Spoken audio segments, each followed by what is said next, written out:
What's up, guys? Welcome back to the WRPF podcast. I'm your host, Alex Uslar.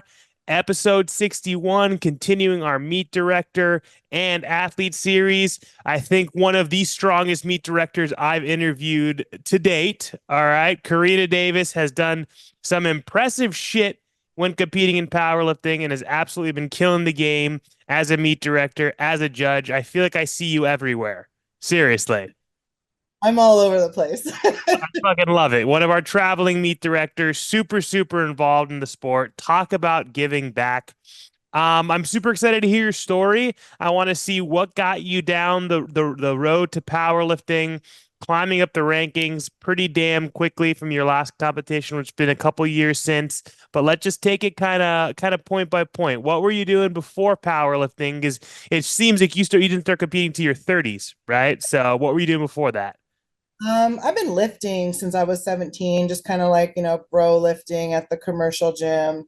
And I knew that I was always strong. And I didn't know anybody. Social media wasn't big, back then. So it was kind of hard to like, you had to know somebody in powerlifting. And then 2016, like social media started growing and I started following like Bama Burr and like Cece Holcomb or Ingram, whatever her last name is now. All the OG people. And I started watching them like, oh, I want to do this so bad. And I got meningitis in 2016 and almost died. And so I was like, okay, I got a second chance at life. I'm just going to chase this dream of powerlifting. Like, I don't care. I used to be like super insecure about my body. So I was like, I don't want to wear a singlet. Like, everyone's going to like laugh at me. And after that, I was like, you know what? I don't even care. I want to chase my dreams. I got a second chance at life. And I just started like Googling how to power lift and program. And I was a personal trainer for years. So I at least like understood body mechanics and things like that. And I was able to kind of like play around with programming and like figure it out. And I just said, screw it. And I jumped into my first meet September 2017 with a 1071 total that was like kind of sandbagged And too. that's big at that time, especially for female powerlifting, even though female powerlifting was on the rise. But let's elaborate more on those years. So all through your 20s, you say you're bro lifting, but even starting at 17, like the gym was looked at in a completely different manner, right? In the early 2000s and mid 2000s and stuff.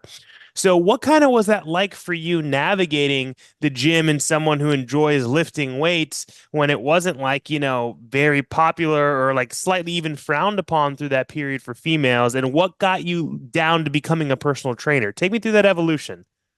Um, I definitely did a lot of cardio to try to be smaller. And then I would have like male friends that were like, let's go bench. And a lot of them were military because San Diego is such a big military town. And I'm like, okay. And I would go on base with them and I was benching 225 for reps, like nothing. And these guys were like, everyone would stop and watch and they were like, who is this? And I'd just be like, I don't know. Like, I'm just benching away. Like, I didn't realize it was such a big deal. And so that kind of sparked my interest where I was like, you know what? I kind of don't care what anybody thinks about me. And so I would go into 24-hour and I would bench in there and I would load up the leg press. I didn't really start squatting and like deadlifting till like later on, like closer to when I wanted to actually power lift. But I would load up that leg press with every plate in there and I would just try to like get as strong as I could that way, like the typical kind of bro lifting. But that made me want to get into personal training because I just enjoyed being in the gym so much. And I was like, you know what? I want to train people. I want to help people. I had some trainers in the past too. And I was like, this is super fun. And I went to school and I got like my little certification and I got like my associate's degree and, like personal training program that they had at the college. And I did that for 10 years and I loved it. And I loved seeing people get stronger and, or lose weight or whatever their goal was, just to be able to like function better.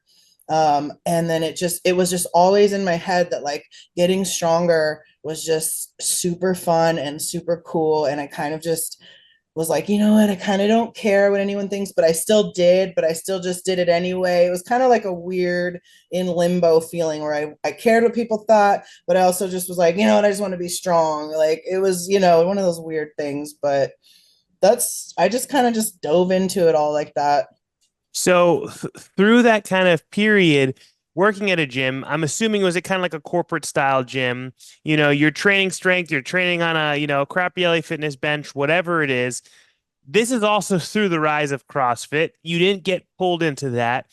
Were there people around you that were powerlifting in this type of gym? Like, did you have early exposure to it? Because I mean, you're involved in the fitness field, and CrossFit helped the rise of powerlifting. CrossFit helped the rise of Olympic weightlifting, like huge amount before the really big surge of powerlifting. So, were you seeing anything going on, or were you just kind of in just your regular, corporate bro split? I see this, and then I know you said social media, but give me more of that story of that light bulb kind of moment.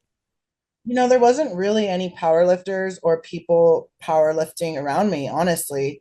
Um, I truly don't know where the spark came from or where it was just kind of in my head. I knew that I could bench well, obviously.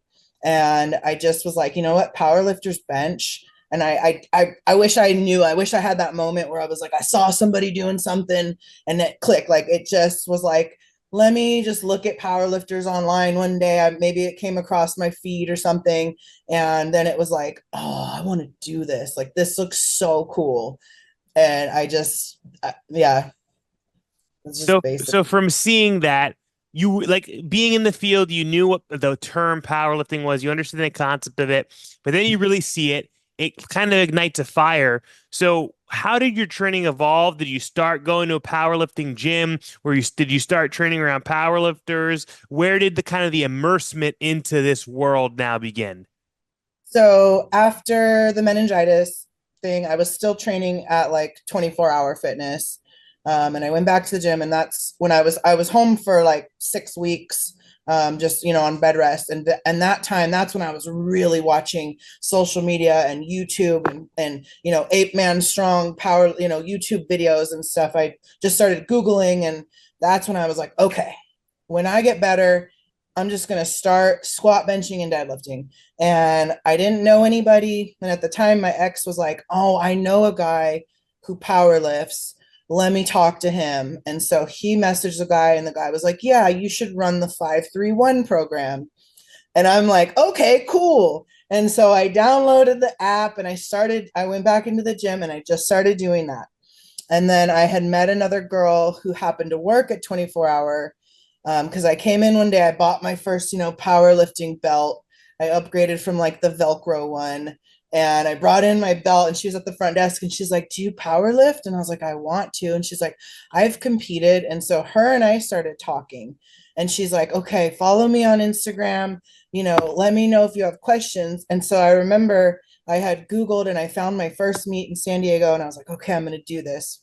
And like 6 weeks out, I saw her at the gym, and I was like, hey, what do I do like when we get close? Do I just like max out or like what? And she's like, you don't have a coach? And I was like, no, I don't know what I'm doing. And she's like, oh, okay, let me help you. And so she kind of gave me like a little rundown, like, all right, max out around here. Then you want to do your openers this week, and then you're going to deload. And I'm like, what's deload? Like I had been running this 531 for months without a deload. And so I started learning, and between the few people that I had met, I literally went to my first powerlifting gym to go weigh in. And then my first time ever on a deadlift bar was on meet day. And that was it. And I still ended up being at the commercial gym for about a year after that. And then I finally was like, I can't do this hex plates and crappy benches and crappy squat racks anymore. And I ended up switching to a powerlifting gym. And it was like the best thing I ever did, obviously. Well, tell me how this happens, right? Because when I do these interviews, when I have these conversations, I love to look at open powerlifting, right? So first competition, 2017, September of 2017, 1074 total. You squat just under 400 pounds or 396. You bench 275. You deadlift 402. Just 8 months later, your third competition is the current US Open. How Mhm. the fuck does that happen? And talk me through. And then you're still training at a commercial gym, prepping for the Kern US Open. And that year, that 2018 Kern was probably one of the most legendary years, with the strictest, craziest judging. The last year was USPA. Like that was a sick year. I was there. So take me through how that from literally just competing, walking into your first powerlifting gym ever to walking onto the biggest platform at the time. Yeah, that was wild. So I did my first one, and then I was like, oh, there's another meet in November. I'm just gonna sign up and I'm gonna do it. And so I signed up, and then I realized I started looking at the qualifications for the Kern because the Kern was obviously the meet that I had watched because the 2017 one was like, I think that might have been the first year of it, but that's the one Bama competed. Like, yeah, yeah. I was like, this is my goal. And so I looked up the qualifications, and for at the time it was, 198 plus was the super heavyweights. And it was like you needed 1140 total. And I was like, okay, bet. So I go do my second meet in November and I total 1141. On the dot. On the freaking dot. And so I immediately emailed them and I was like, hey, I just qualified at 1141. And they were like, okay, here you go. Sign up. Here's your invite. And I'm like, okay, cool. And so that's when I really started, like, I looked up the other girls that were signed up and I was like, that's when I found Anna and a couple of the other bigger girls that were doing it. And I was like, I'm going to follow them. And we all became really close friends through this meet. But like towards halfway through my prep, I was like, I need to get into wraps. I had never been in wraps because that was a wrapped only meet. And I was like, I obviously can't do this at 24-hour. So that's when I had switched over to a powerlifting gym. And then I had messaged one of the girls that I was competing against. And I was like, hi, I don't know how to do wraps. Do you think you could help me? Like, I had no idea what I was No doing. shame. Fuck it. She goes, yeah, come by on my gym and my husband will wrap you and we'll show you how it's done. And you can mess around and we'll totally help you. And I was like, okay. And so I brought my little brother because I was like, you're going to be my designated knee wrapper, whether you want to be or not. And he's like, okay. And so we go to this gym and I get wrapped for the first time so tight that I can barely move. I can barely squat, 400 pounds because they're so tight. And I'm just like, what did I get myself into? And we just ran with it. We learned how to wrap me, and I was still programming myself at this point. I had obviously like upgraded my programming. I had googled a lot and bought books and tried to learn like juggernaut and stuff like this. Like I had really just immersed myself in trying to figure out programming, and because I realized I wanted to be great. And I didn't realize like how bad I wanted to be great until like I got to the Kern, and I was still so like naive. Like looking back, I was just like, oh hi, I'm here to compete with the greatest powerlifters on earth. And I was just like, oh okay. And looking back, I'm like, why wasn't I terrified? But I was just so set on I want to be great. I'm gonna do whatever it takes. And I didn't have the greatest meet there, but I benched 314 was my first time hitting, over 300 on the platform. That was the world record at the time. I squatted 501 in reps. I was so excited. But it was just like I met everybody there and I was like walking around starstruck. It was amazing. But you literally, your words, this is absolutely insane. And how you're just built different. Your first year into powerlifting didn't have a great meet. I squatted 501. It took me so fucking long to squat 500 pounds. God damn it. You benched 314, 315 over 300 for the first time. You benched what was the world record. That's insane. And what a platform to do it on. But at that stage, also in female powerlifting, I guarantee you it was so overshadowed because, like, that year at the Kern, it was insanity. That was a crazy, crazy, crazy year. And that was the beginning of the huge surge in powerlifting, female powerlifting as a whole. And you got in it right at the right time, and to be able to get that experience early on, I can only assume is what helped set you up for continued success over your next couple of competing years. Absolutely. It was amazing. I have zero regrets of obviously everything that I've done. I'm just, it was so cool. Like looking back, it was so cool. But take me kind of through that next year then, from going from the Kern, you do another competition, and then you go to compete at the Kern 2019. Looking at your numbers in the Kern 2019, another amazing year of the Kern, right? Um, I mean, massive amounts of progress, right? Now you're in a playing field where you're competing against the greatest, right? So kind of give me what your kind of stats were at that time, where you were lining up with these other women. I mean, you benched 358. I can only assume that was one of the heaviest female benches of all time around then, right? So after the 2018 Kern, I was in Vegas and I was in Vegas with my ex, and a friend of a friend told me to stop by Brandon Allen's gym, and she would tell him I was coming so I could go work out. And I was like, oh my God, okay. So I go and I meet him, and he's like the nicest guy in the world. And I hit like a squat PR, a sleeve squat PR and whatever. And I was like, you know what? I want to hire you. And he's like, yeah, let's do it. So that's where my progress, obviously, it was like night and day because now I'm getting pushed in a completely different way where I was not doing 8 sets of 5 or 5 by 10 and a million variations and accessories. And obviously he's seeing my weak points and, getting me all I wanted so bad was to deadlift 501 because deadlift is my worst lift with my little T-Rex benching arms. And it took us 2 meets, because I hired him and I did the San Diego Fit Expo was my first meet with him. And I wanted to stay in wraps because I wanted that world record bench still, because that was still USPA. And so then that obviously set us up for the 2019 Kern, where I had the 578 squat, which was the heaviest squat of the day.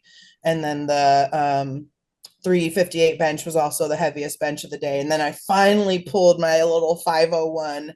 And it was an amazing meet for me. And yeah, I think it put me, in the top. I don't even remember what it was for wrapped, but top total, obviously one of the heaviest benches. I think it was a top squat at the time in wraps as well. I think I'm still like top 20 in wraps for that squat, which is crazy. But It's yeah, also it's just also crazy because like you said at the time that was probably top three, top five, close to the all-time world record, whatever that may be. But now the amount of women squatting over 600 pounds as of like the last 2 years, it's freaking insane. Back just literally not even that long ago, it was like, oh shit. She's loading 600. She's loading just shy of 600. Now it's like, Lily Riley doing it at 180 pounds, squatting 640 or whatever. It's insane. It's nuts. love it. So through that, right? That here we're in 2019, you keep riding the pro circuit, right? You're doing the tribute, you're doing the bucked up showdown, the pro raw. So you're going back into sleeves. Talk to me about kind of that transition into sleeves, competing in sleeves, and then kind of taking us up to that 2022 point where we haven't seen you compete since. So I was still riding the wrapped train, and Brandon was like, that was right after he tore his quad on a wrap squat, and he goes, I want you in sleeves. And I was like, all right. And thought about it because I was so used to being in wraps. And I was like, yeah, let's just keep going. Then I thought about it and I was like, you know what? It would be a lot easier because his preps for wraps are still everything raw. And then you get wraps on top of it. So it's like a 4 hour day. I work full time. Like I was at the gym late. So I was like, you know what? I'm down to go back in sleeves. And then I was looking at the numbers and I'm like, oh yeah, we could do this. So yeah, he put me back in sleeves for the tribute. And then 2020 was obviously COVID, and I had dislocated my patella that year. So I was out. I did a little comeback meet in 2021 in Arizona. It was like an APF meet, and it was just for kind of for fun to get me back in the mindset. It was Brandon's like, let's do a warm up, like a tune up meet. And then, because then I'm going to the showdown. And he's like, it's been a couple years since you've been on a big platform. I want to make sure you're good. Obviously, make sure the knee holds up. So we did that and then went into the showdown, which were where I had my 396.8 bench, which was still my favorite moment of my entire powerlifting career. Um, That was an all-time world record. it was not. That's right, because it's held by April Mathis still. Is that what it still is? Right, right, right. Which was like pound plates or whatever a bajillion years ago, right? But the heaviest bench that had been done in any recent history at all, right? Yeah, it was so incredible. It's still a moment that I think about all the time. Like the fact that I did it and it looked so easy. It didn't even feel like anything. And I remember going into that meet, Brandon was like, okay, 391 will be your third attempt. And I was like, I want 396. And he was like, he goes, I think 402 is there. And it was totally there. But I get it. We were playing for money in total and things like that. Um, and I go, I want 396. And I have never argued with him. Like he says, do it, I do it. Right. And I was like, Brandon, I know I can do this. I want it so bad because Jessica Springer had benched 391 like a year or so before that. And so I wanted to obviously beat that. And he goes, all right, well, let's see how your second at 374 moves, and then I'll decide. And I was like, okay. So I go up for my second, and it was just like, eh. And he's just like, you can see his face, after he handed off and he's standing there, he's just like, this bitch. So we did that, and it was just amazing. Like I said, one of my favorite moments of my entire life, to be honest. The crowd, the whole place just erupted in cheers. It was just so cool. Yeah, I mean that's something that 99.99999% of people will never freaking be able to do. And 80-90% of men will never be able to bench just shy of 400 pounds. Like that is sick. And that again is getting to the years of pro powerlifting that was on such a rise, and you being able to kind of follow along on all those steps and make such huge leaps and bounds is so, so sick.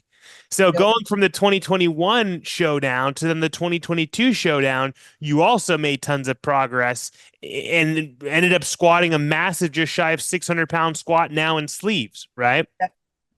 Yeah, so our goal was, well, I had like a slight tear in my elbow because we were trying to hit 402 that year, and I attempted it in May at the Fight or Quit Classic, and it came up about halfway off my chest, and that was it. So I was like, ah. So we were like, okay, we'll try again for the Pro Raw, and in that prep, I had like a slight tear in my elbow, and so we kind of had to just back down, and I ended up taking a token bench at 385. Was about as much pain as I could handle, which is still insane. And our goal was to squat 600 because I had hit an easy 575 in prep. And of course, 2 days before weigh-ins, I step off the curb to go pick up one of my friends from the airport, and my knee completely compresses and is like jammed, stuck. And I'm like, well, Was it the same knee that you had the patella issues in?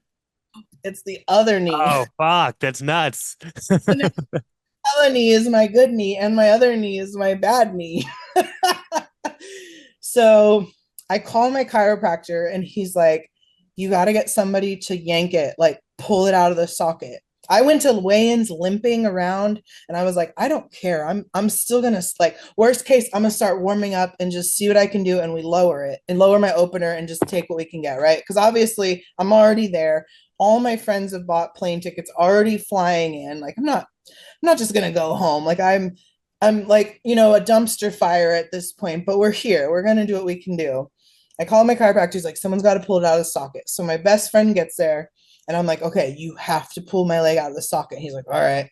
And he's yanking away. And I'm like, and like, it's not going. I call him again. And the chiropractor's like, he's got to pull super hard. Like, he's not going to hurt you. He's not going to rip it out of the socket. Like, it's got to be hard. And I'm like, all right. He says you have to pull really hard. He's like, okay. And he's just yanking away. And we managed to pull it out because just the meniscus, compressed and all that. So we pull it out the night before the meet. I wake up in the morning and it's about 75% better. And I'm like, good enough. And we go and I start warming up. And I had tried to get on a pair of Inzers because I still squat in the strong sleeves from Mark Bell. And so someone had brought their 2X Inzers and I could not get them over my calves because they're so big. And so I'm like, screw it. We're just going with the strong sleeves, like whatever. I start warming up and I'm like, we're good. I don't have any pain. But it got in my head a little bit. So I was like, and then I had my second attempt, I think was 567 or something. And it kind of was a little bit slower than I wanted to see as a second attempt. And so I was like, let's just be safe and go 595. Like it's 5 pounds, but it's still 5 pounds, right? And it was a good call. It was a solid like third attempt, and I was stoked, and I didn't hurt myself anymore. And then I had my token 385 bench. What a token bench. I know, right? So mad at me. They're like, that's a nice token bench. Shut up. And then I pulled 551, but it got caught on my singlet, so I got called for downward motion. So I ended up 534. This is the second time in Kansas City that my third attempt was called for like a technical. At the showdown too, I had pulled 540 and it got stuck at my knees and my shoulder dropped just a tiny bit. So I got the downward motion. I'm like, ugh. And it's really a testament. It's amazing to see because looking at the open powerlifting history, there's so much successful lifts. There's almost no misses. It's all consistent progress, consistent climbing of the board, except for little technicalities, smart decision making, smart attempt planning, and executing at the highest level possible. It's cool to see. Yeah. So after the pro raw, my plan was to take the year and do like a nice long off season and then do the American Pro last year. But right around Christmas, I woke up with neck pain and like I thought it was like a muscle knot, but turns out my entire neck had completely compressed and I ended up with a horrendous pinched nerve and I couldn't even move my neck for months. And so I lost the ability to bench. I could barely bench 185 for months. I couldn't even turn my head. I was driving like Batman, where I'm just turning my whole body. And it took me like 3 months to find the right chiropractic care because they need to like yank my neck open. And I spent so much money and time going 3 times a week, getting all this treatment and finding people to work on the nerves because now we fixed my neck, but I've got nerve entrapment and things aren't firing. And it is the weirdest thing I've ever experienced. To go from benching almost 4 to 185 was so disheartening. And I spent all last year just fighting back. And then I started back. Brandon was like, take a break, figure out your shit, whatever. And I just stayed in the gym. I would just go in and I would bench and I would dumbbell press and I would just, bench a plate and just do whatever. I'm like, I'm going to keep the muscle any which way I can. And we finally started back up in the beginning of the year. And I was like, okay, let's push and we'll do the American Pro this year. And I just benched 300 for 7. So I don't think that I'll, bench 400 this year or get any crazy PRs at the American Pro. But the point is just to get this comeback and just get back on the platform because it's something that I truly, genuinely enjoy. And I didn't spend all this time and hard work to come back for nothing. Oh yeah. Hell yeah. I love to see it. I love to hear it. I'm excited to hear you're doing the American Pro. I mean, it's a blast. You've been there the last couple of years. You've been judging, so now you're going to be able to be on the freaking platform. So with that, talking about the judging, talking about the American Pro the last few years, where along this journey and this history of your powerlifting did you begin looking at it? Because obviously it was a career in the sense where you were a trainer. So obviously you took your experience of that. I can only assume early on you started training your clients in a powerlifting kind of more bias of training, whether they're Gen Pop, whether they're wanting to compete, pulling them along the way. Where did you start wanting to get involved in the event level? It was like a few years in and I thought about it and I thought being a ref would be really cool. I just wanted to give back. I genuinely enjoy giving back in many ways. Like I'm a social worker now, so I'm definitely like helping people and I like to give back. And one day I was at Fight or Quit talking to Micah and he was like, do you want to be a ref? Like we'll send you the test and we'll get you going. Like come be a ref. Because that was when the WRPF had just started. That was 2019. Yeah, end of 2019. So WRPF was, we were just trying to get everything started and growing. And so I was like, no, was it 2019? 2021. Yeah. Yeah, that's when I brought Micah over to the WRPF. Yeah. 21, sorry. And I was like, yeah, like I'm so down. And so I took the test and I did my practical at Fight or Quit. I don't even remember, it was like a January meet or something. And I was like, this is so fun. Like I'm so down. I love this. And it just went that way. And then a few months later, Micah called me and he goes, hey, do you want to be a meet director? And I was like, yeah, that sounds fun. Like I'm totally down. Like I've been to so many meets at this point. I've been to pro meets, I've been to local meets. I was like, I think I can put on a good meet because I think I know what people want and how people want to be treated. And now that I've been reffing for a little while, I'm like, I know what I would want as a ref and how I want to be treated. So I took that as my kind of like baseline, like, okay, I want to have a fun meet. I want to, make sure that my refs are good and fed and have water and energy drinks or whatever they need. And so I think they brought me on in 2021 in like March. And I had my first meet was November of 2021 was Quadsgiving, which we're now going to be doing Quadsgiving 3 this year. Hell yeah. But yeah, and then when the whole USPA explosion happened at the beginning of last year, I messaged Anna and I was like, "Hey, can I like offer to be a traveling meet director and like I'll go to other gyms. I'll travel. I don't mind." And she's like, "Yeah, let's do that." And I was like, "Okay, cool." And we posted about it and gyms were just hitting me up left and right. And so now I've been up and down the coast of California. I've gone into Washington, to do a meet and get people help set them up and, mentor them and stuff. And it's been so fun. And I have a crew of traveling refs that are always down to come with me.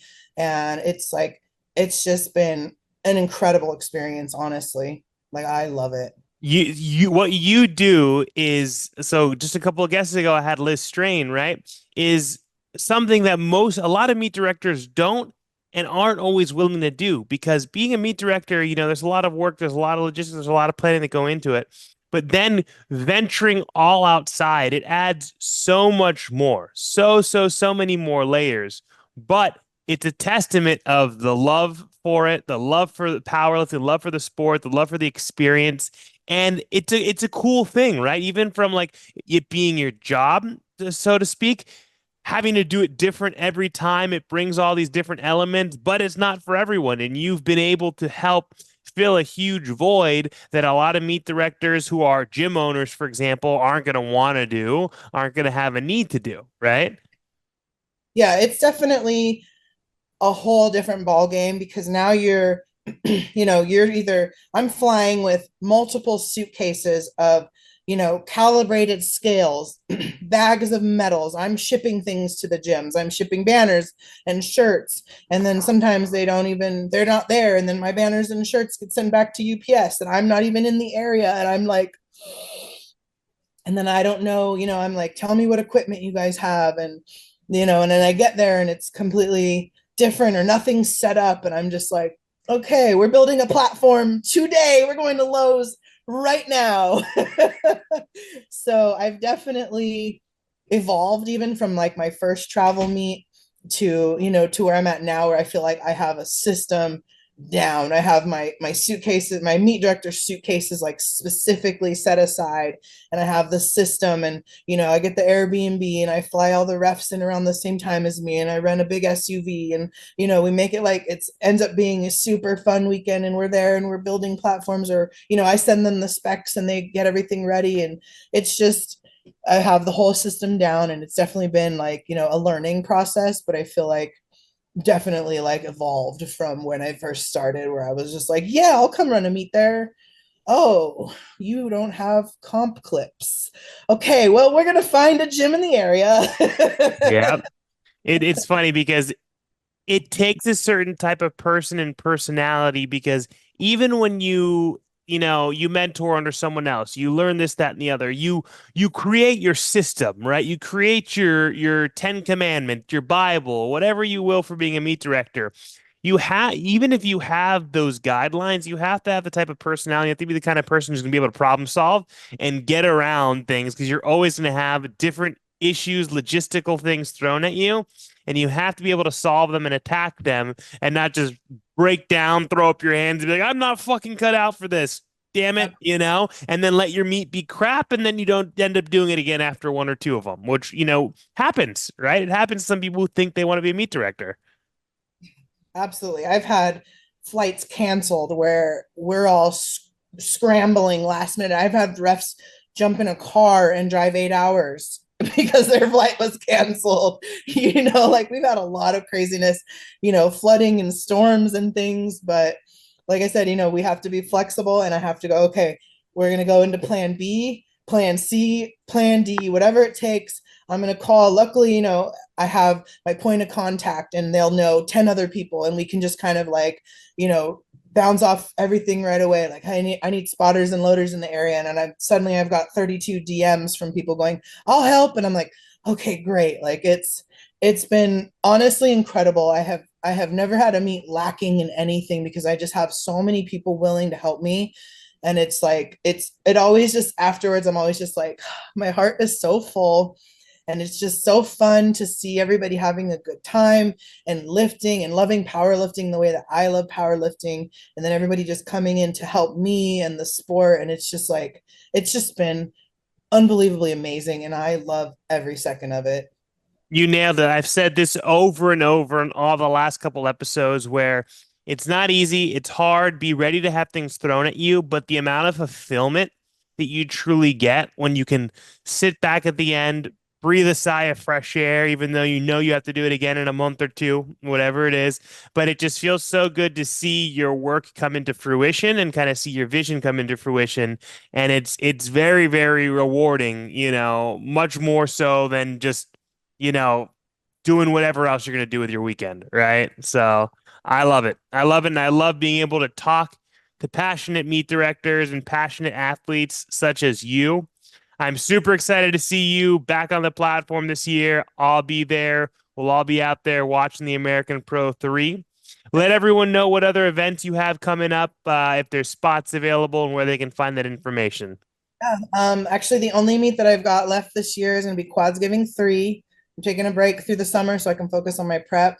But Quads Giving 3 will be December 14th in San Diego. It's tested and untested.